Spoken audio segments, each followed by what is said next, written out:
Welcome back to Tran Wins Tactics Ogre. I'm going to cover a lot of things about classes, levels, attributes, and elements. Bayan is currently equipped with a water spell, that's what he is. 2 spells that I identify as neutral, so even though he is strong against fire, I classify that as neutral as far as spells are concerned. Air, that's across from him in the circle of the cycle of elements. So basically there's fire, ice, and then air. That's 2 steps away, and then there's earth, lightning, and water 2 steps away. So this is directly across. And then lightning, he is weak to lightning. So these are the 2 neutral ones, and this is what I call bad affinity, incompatible affinity, whatever it is. Lightning is strong against water. So this is negative, this is positive, and these 2 are neutral. Taking a look here, there's your stats right there. I can't move the mouse down because it'll flip the thing right up, like so. He's got water, fire, air, and then lightning. And then we have all these characters with the exact same magic resist stat, 66 across the board, and they're all of different elements. Let's go and enter training mode. There are a couple things. Yes, you do want to have, when viable, a spell that matches your character's affinity. That increases his damage. But the spell's affinity itself does not matter when hitting the target. The target's affinity does matter. So I classify that as 3 different things. And I'll also throw a spreadsheet on the screen now with some of my findings. And then later at the conclusion of this little test, I'll show you some rudimentary conclusions about it. I'm not expecting you to memorize those numbers. I'm just throwing it up on the screen for you to check out. So we're going to magic leave him so we can immediately look at some numbers. All the soldiers will get to move first because they have no gear. Alright, now it's Bayan's turn. Aqua Blast will do the most damage because he is water affinity, so he gets a small percentage boost to his damage. So if these are what I call neutral, all these 4 right here are placed in front of him, will take 350 damage. Period. They take 350 damage. The ones behind him, he is weak to lightning, but strong against fire. So we have weak and strong. Weak and strong, bad and good. Okay. 323, 350. So we can see that fighting against the weak guy does that he's a guy that he's weak to doesn't actually hurt that much. What I mean by that is hurt you that much. This was only a 27-point damage reduction. That's less than 10% reduction. I mean, sure, you're doing, we'll say 92% damage or something. It's not bad. Now, when you're targeting an enemy that you are strong against, that's a substantial increase. That's 80 points of extra damage. Alright, so these are what I call neutrals. We'll start with fire. We'll pick this one just to base things off. We can see that instead of doing, what was it, 350? I'm now doing 326. You're saying, no, duh, right? Because he's not water affinity. Okay, but here's the thing. Fire is good against ice. You might think, oh, I should keep a fire spell on my guy so that he can hurt ice enemies. Alright, here's water, 326. Here's ice, also 326. Fire is good against ice, but it doesn't matter. It really doesn't. So before, I can just back up and we can verify that it's 326. We'll go ahead and hit him. It may vary a little bit. Okay, 327. Again, I said it may vary a little bit. Your spell element does not matter with regards to hitting the enemy. It only matters with what your caster's affinity is in relation to the spell. Again, those are slightly different things. If it doesn't make sense, just know that you should just always pretty much cast the spell you are good with. So let's go ahead and go back to Bayan's turn.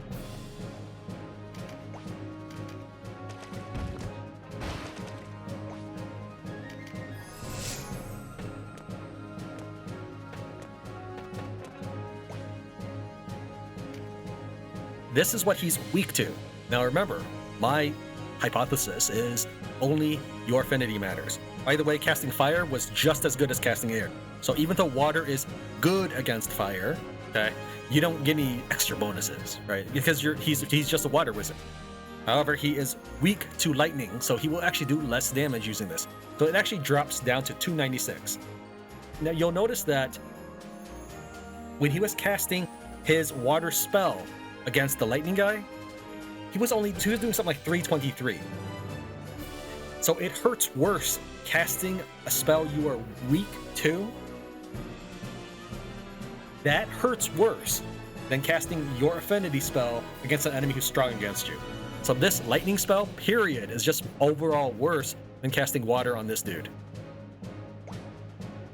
You can kind of see here that if I'm trying to cast this spell, right, we can note that there's a couple things that show up. When I have Spark Sphere selected, we can see whether or not we are getting a this right here. Conditions that will be inflicted or removed per action. Now, I haven't completely established a pattern to this. It may just be a chance thing. So we can see here, if I have lightning, it'll say lightning averse there. But if I move it around, lightning averse, lightning averse, lightning averse, and lightning averse, but not on him. Don't know why. I'm not sure what that is. That may just be a random number generator. I'm assuming that means that he will not get it because the game accurately knows that he will fail that number generation. I'm not sure, but that is a thing. I've always known about averse. I will also include on the screen how much that affects by.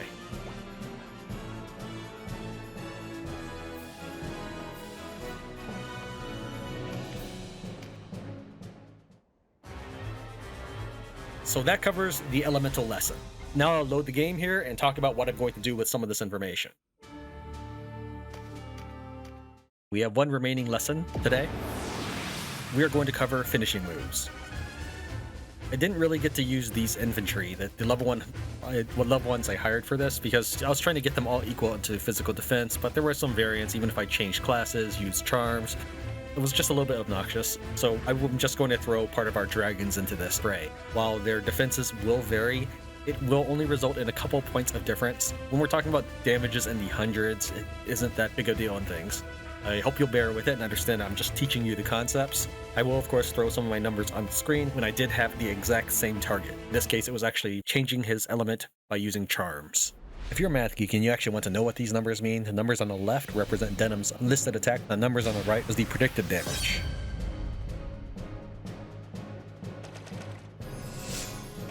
Again, in this case, I do fully recognize that these dragons do have slightly different defenses because of their natural stats. Denam will get to move first because he's 1 RT faster than the dragons, but he needs mana or MP before I can actually even look at the finishing attack damage values.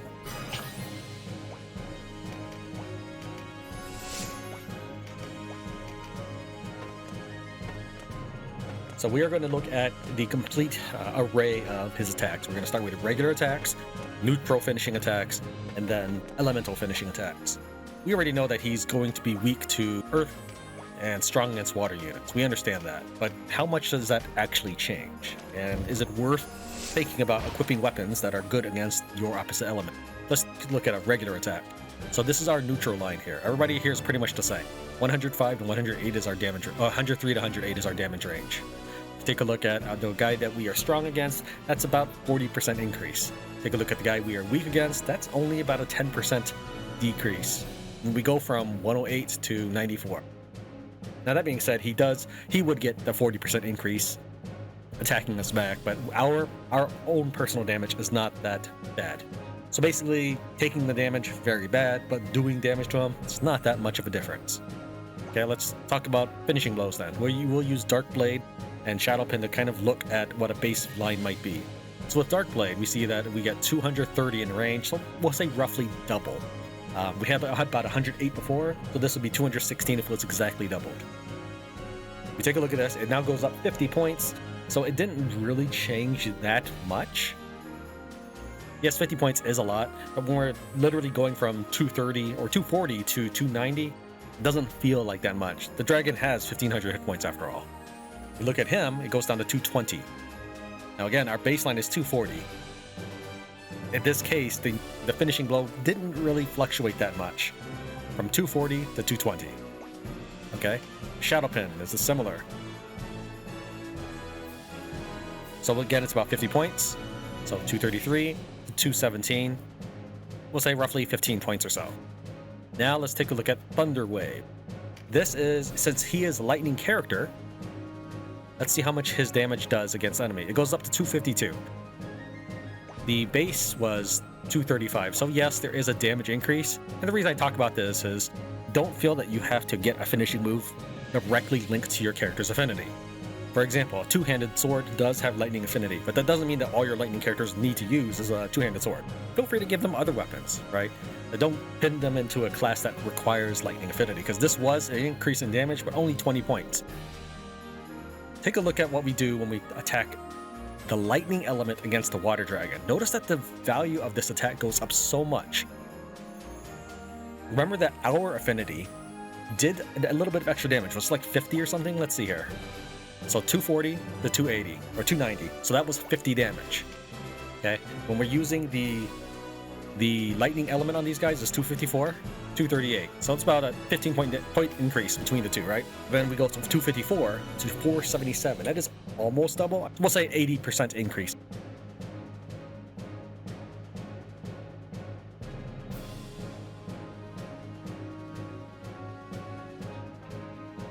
So it is the finishing moves element versus the target that is the biggest distinction. Yes, using lightning will increase your damage, but I wouldn't necessarily make builds around that. But using the weapon affinity on the enemy, the appropriate elemental weapon on that enemy will pay large dividends. Let's take a look at this air attack. Remember that we are weak to earth. So let's say our baseline using air attacks is 230. 233. If we attack this guy that we are weak against, we go from 233 to 390. That is an increase of about 160 points of damage.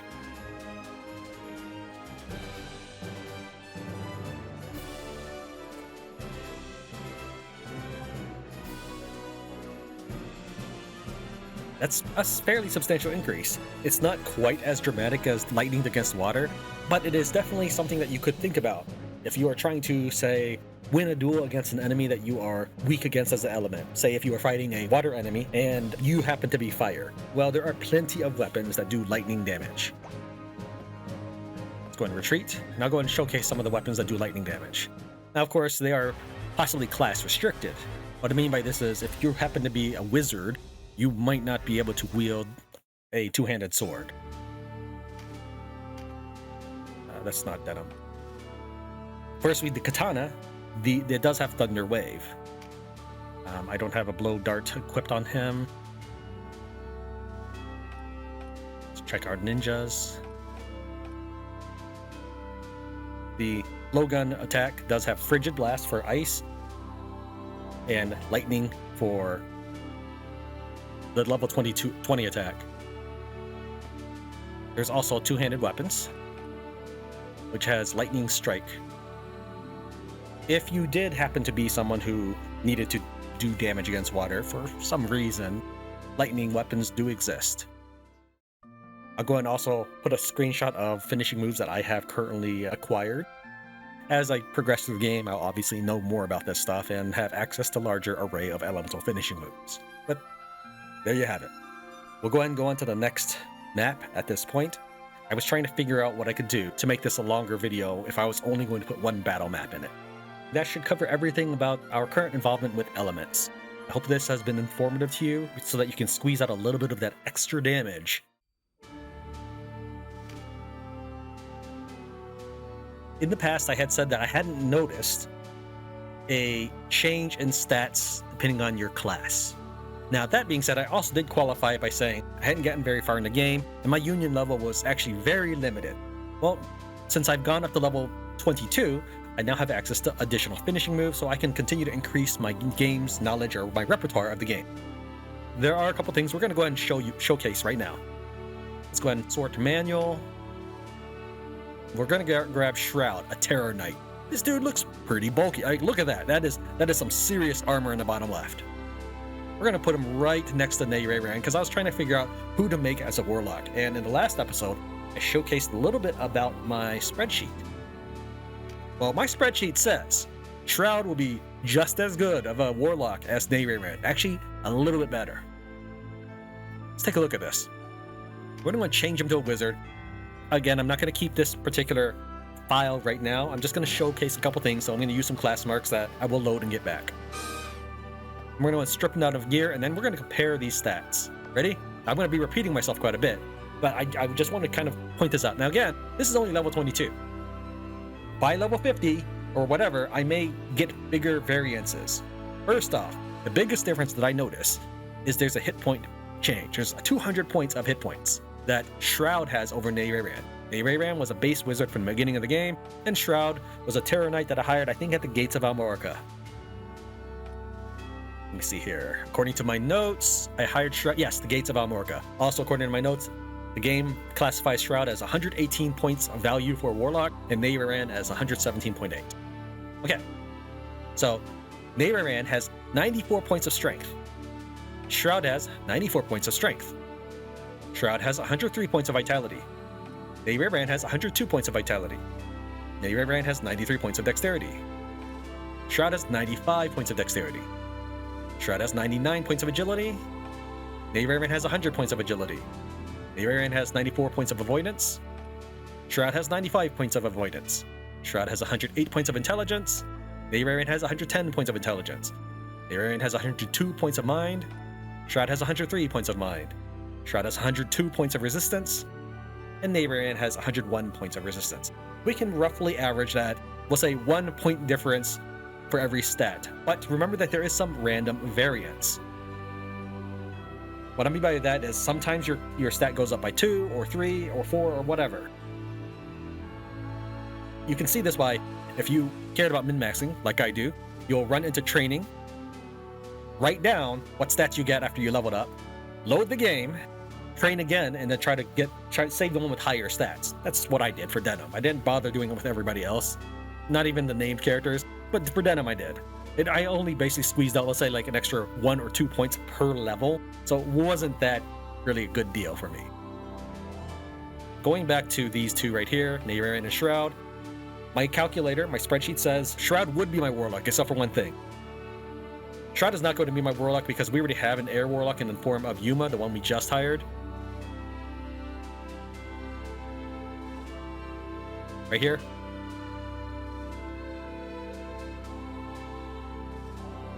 The other Warlocks, taking a look at my spreadsheet, Bayan will be 127.3 points of Warlock power. So the game thinks he is my best Warlock. And that's not really a bad deal because all named characters have better RT. I'm going to branch off from Warlocks for a second to talk about RT. I tried watching other videos on Ogre Battle Tactic, and I still see a lot of misconceptions or misunderstandings about things. Let's strip down Aerosel, Sarah, come on, and Saluda. Alright, Saluda is what you call a generic or standard character. We were able to name her, and she has what I call base RT. All archers will have 76 RT. If we were to try to change her to a warrior, she'd have, as you can see here, 82 RT. This warrior here, Watcher, he's always been a warrior. He also has 82 RT. So warriors have, as a base, 82 RT. Denam is a named character. If I were to try to change him to a warrior, it says 75 RT. That's because he's a special character. If I change him to an archer, he has 69 RT. Okay. Saluda has 76 RT. So it looked like Denam had 7 points less RT as an archer. Does that hold up for warriors? If he was a warrior, would he have 7 points less than 82? Would he have 75 RT? The answer is yes. So Denam has a 7-point RT modifier. Okay, so his RT is lower. That means he'll move 7 ticks faster. Sarah is a named character. You can't rename her under conventional means. She actually has a better RT value. So she has a negative 3 RT modifier. That's the best thing about these guys, but they generally do have higher stats. Looking at Saluda's stats, we can see here 100 strength, 103 agility.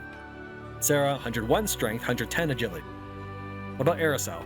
Even better RT, the 3 beyond Sarah, and then she has 110 strength, 114 agility, so she has even better of these attributes. That's why Bayan rates so high. He is a named character, and he started as a wizard.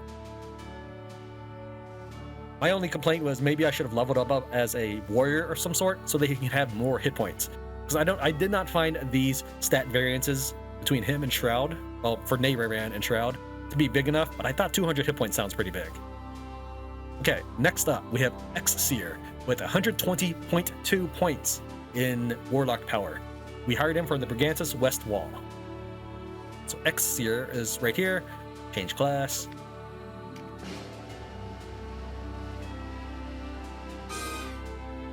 Okay. Then we have Denam, Ice Wizard. We had him for the Zeod Moors. So I'm going to get one of each element, because we saw the value in the element. And then this one was kind of weird to you, right? We already showed that Shroud. Really, a Terra Knight? Well, Pixie, according to my stat calculator, is also going to be an effective witch. Witch being the female version of Warlock. Let's take a look at some of this. So let's compare Exseer and Pixie. Now remember that Exseer had a whole 120.2 points. Pixie is rated at 118.8. See, do they have similar gear? Yeah, they have similar gear. So let's take a look at their stats. I'm just going to flick between the two real fast and see, and just to let you kind of see their stats. So we can see that Pixie has slightly more defensive power, and Exseer has slightly more intelligence or attack power. But otherwise, they are very comparable when it comes to their other overall stats, and they have higher stats than many of the characters. Not all, but again, my spreadsheet says out of everybody in my army, and I have a lot of people. Okay, out of everybody in my army, those would be my best warlocks, just in case I get better intelligence gains from being a warlock. Now, just how many people do I have? Take a look around. A possible swordmaster could join you on the way to the next location. We'll start with normal, unenchanted equipment, but will carry all the spells. If you want him to have better equipment, you best prepare now. Change ID all. We have 90 characters already. Now, I will pawn these guys off at the next area. Be well. The next area is down here. There's 3 fights between here and there, I believe. And then once you've gotten here, you get the Union level 25. That means that this is a very short segment from 22 to 25. By reaching Brigantys Castle, we get to 22. All we have to do is return to Coritanae Keep, and we get to 25. That's out of the way. Let's go and begin the trek to Coritanae Keep. When with an archer in the battle party, use magic to remove a debuff. We'll get that out of the way immediately. But let's introduce our characters. Make Stony the Beast Tamer. 7 Zone 3, the Hawkman Archer. Exseer Gaming, the Warlock, and Yuuma the Witch. Go and disable our AI. Look at the enemy army.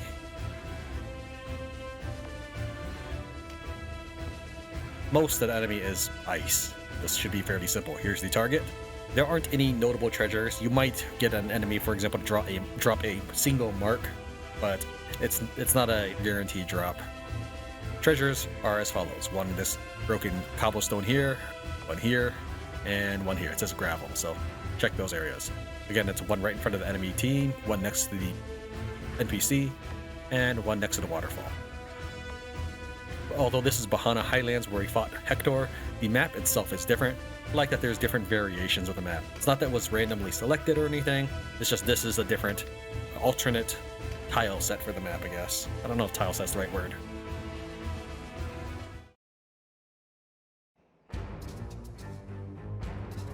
There he is! After him!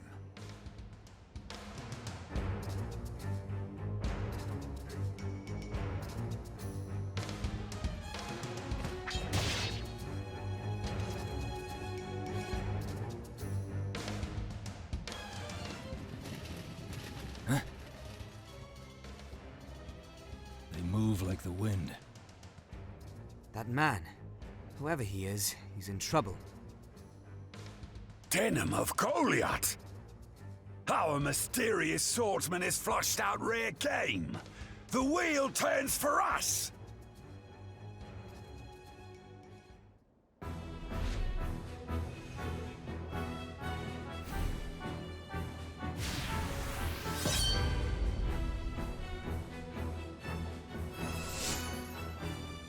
This way! We can help you!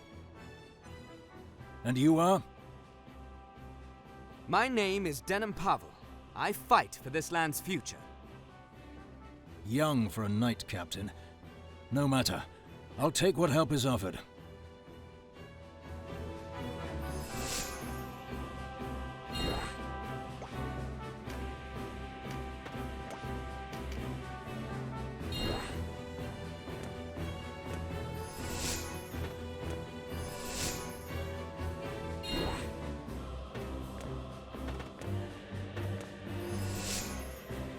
So finishing moves, you can consider them as an extension of the elemental spell lesson I gave earlier. I actually began my research with the finishing moves because once we reached level 22, cast on anybody and we'll get the quest objective. It always triggers after the move because you have to finish your action first, and there you go. But yeah, I wanted to study the elements of my finishing moves, and I thought I would carry on that study with spells as well.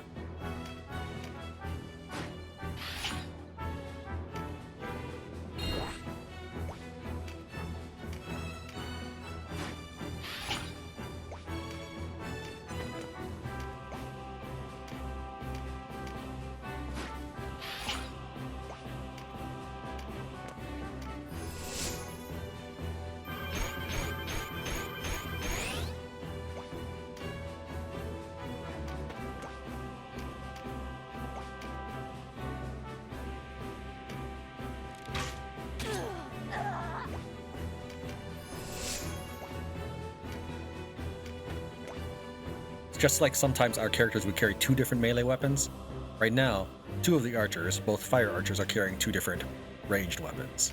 One is for the range, and one is for the fiery explosion of death. I believe it's worthwhile, but we'll see if it truly turns out to be a good move.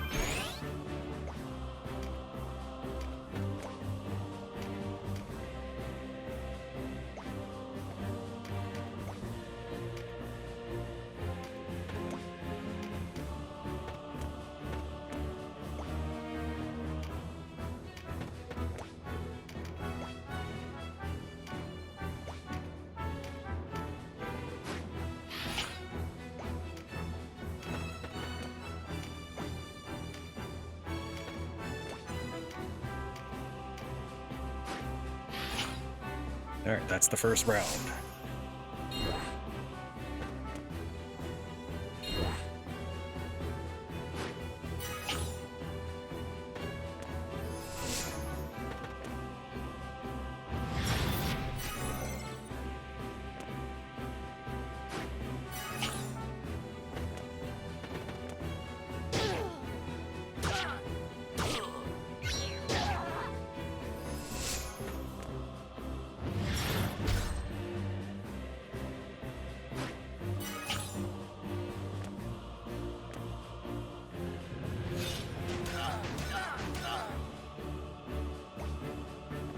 Go ahead and assign everybody.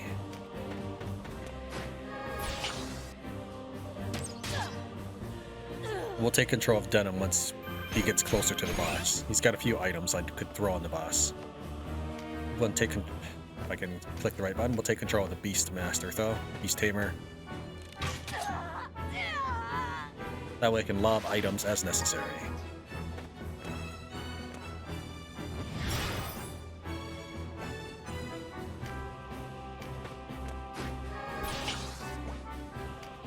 I don't really think there's anything to lob right now. Yeah, nobody's really that close.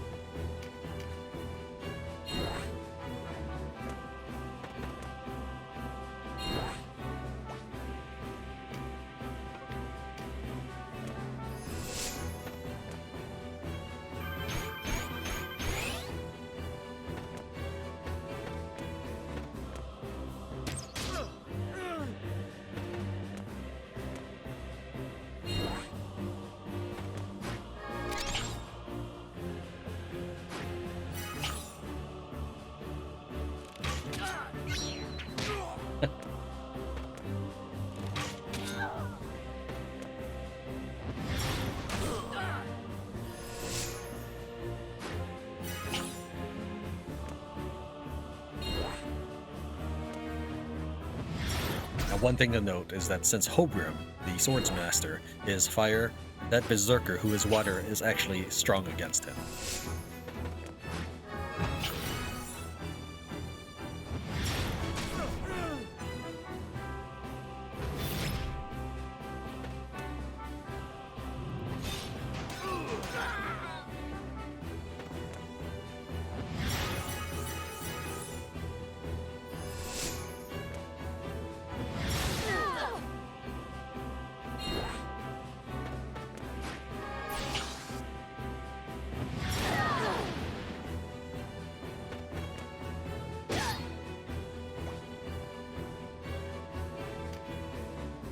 we can just go and toss the seed, but do I want to throw a reach at anybody? Let's see here. We have that Berserker moving, and a lot of other characters that are able to move, so we probably don't need to spend that healing seed on her. What we'll go and do is... Can't reach him.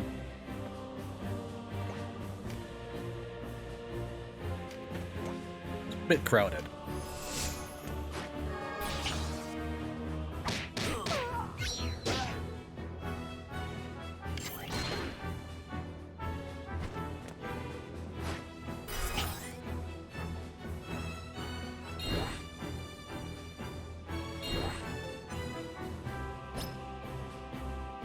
We'll go and take control of Denam while he's powering up.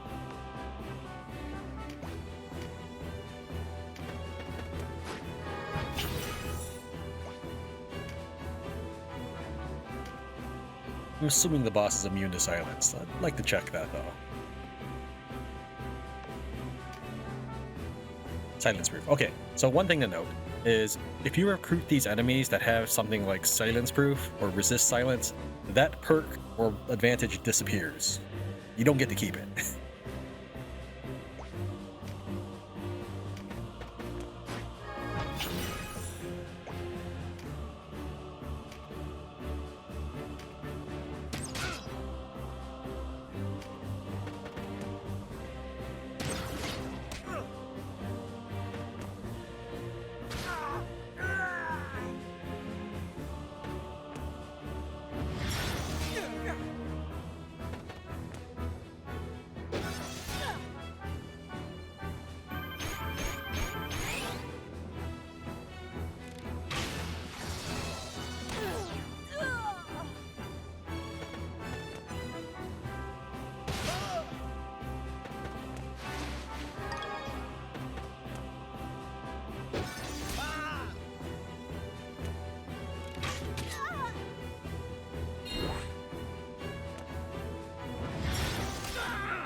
Let's go and turn hit point bars to uniform.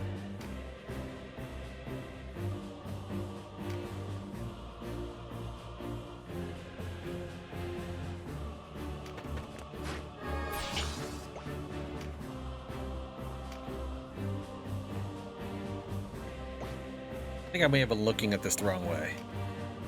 Or maybe I was... Oh, I know I was probably selecting this down here. And I was thinking that this was my range selection. I need to get used to the idea that I can lob like that instead. We're gonna go and toss this Echo Stone, which says temporarily inflict spoil spell on a single target.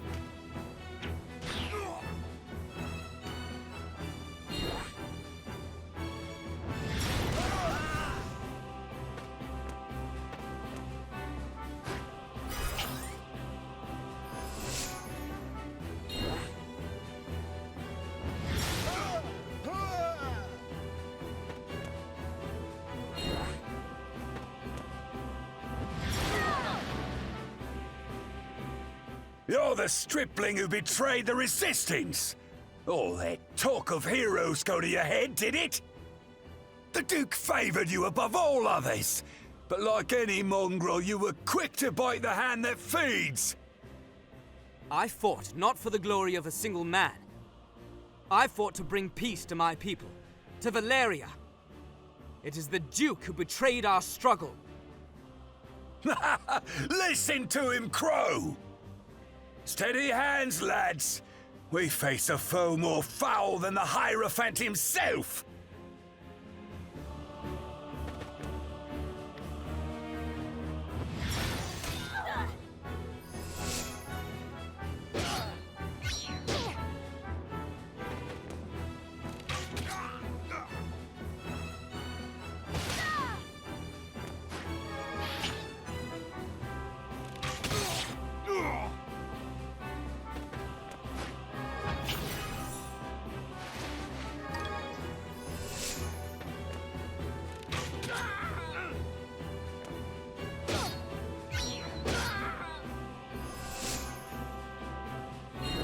How nice of you to run up to my ninja and then turn your back to me.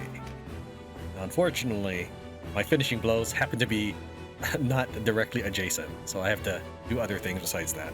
But since we've already hit him with an Echo Stone, I no longer actually need to take control of this team. So we will go ahead and revert control to the AI. The AI does not really use those items as far as I know.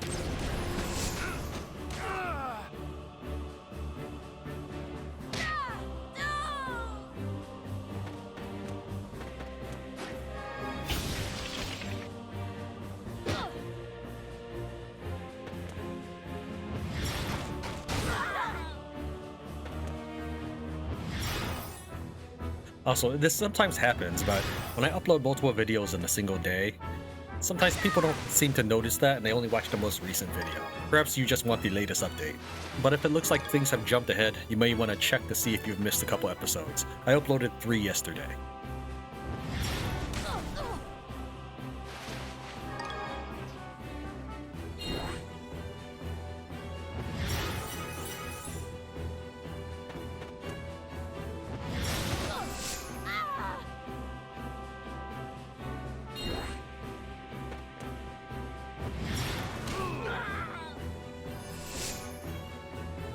I'm receiving a couple likes on each video, so to the 2 people that keep doing so, I really appreciate it. You are 100% of the likes on this series, and thus my reason to keep going.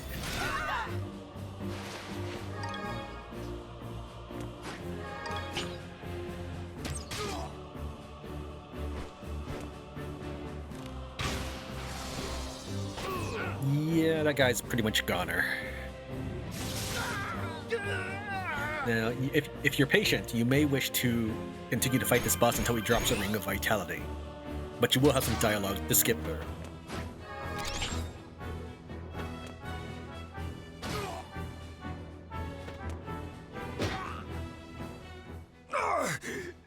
Failed by a traitor.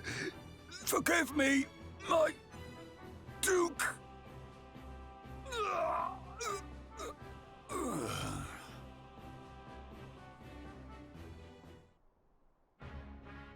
Thank you for aiding me. You're the one they call the Hero of Goliath, yes? I'd rather you address me by my name, Denam Pavel. Of course, forgive me. I am Hobyrim Vandam. I owe you my life. I'll not forget it. What errand brings you to such a place as this? I heard you were bringing the fight to the Dark Knights. I thought to lend you my sword. You've some score to settle with the Dark Knights? Aye, you might say that. What if I told you it was they who stole the light from me? I may not be able to see, but my sword is truer than most. Let me join your struggle. My spreadsheet says he would make a good berserker, at least with the random stats he was generated with. You would be a welcome addition. You've my thanks then, and my sword. He has a 12 RT modifier, the most of any of our characters. It doesn't look like I got the Vitality Ring this time around. This is actually the second take I did it, because the first take, I forgot to cast the Ease spell. I brought the Cleric along and everything.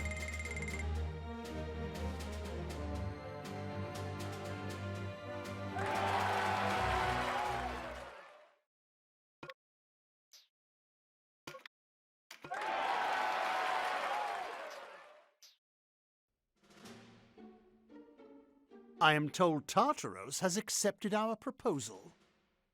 He has. We're to meet at the cathedral in Rhyme at a time of our choosing. He even agreed to limit our escorts to 3 men apiece. You've served me well in this vice. I could ask for no finer envoy. We are one step nearer to vanquishing the Bakram. All well and good, Your Grace, but can the Dark Knights be trusted? I should have your tongue out for that. You dare question me. You squabble like children. Your concern, however well meant, is uncalled for. The Dark Knights will honor their agreement. They know full well the Bakram cannot stand against us with the Golgastani gone. An alliance serves their interest as much as ours. If the commons learn of this pact with the Dark Knights, it will not go well for us. We need only maintain the deception until Branton falls. His claim to power rests on the young heir to House Eltenahue. Without the boy, Branton is nothing. Stripping him of the regency will be simple enough. With his power lost, his flock will soon scatter. Once we have restored peace to the Isles, the Dark Knights will have no choice but to return to Lodis. I know you've only just returned, but I'm afraid there's no time to rest. We must inform Tartaros of the time of the meeting. Fetch me quill and parchment.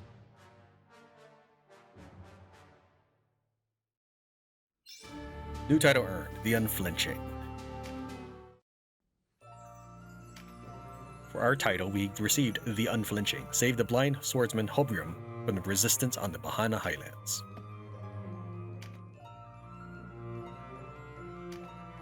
Hobyrim Vandam, a blind swordsman from a foreign land. Denam went to his aid when he was pursued by resistance forces. He petitioned to join the Order of Tran after learning Denam was at war with the Dark Knights.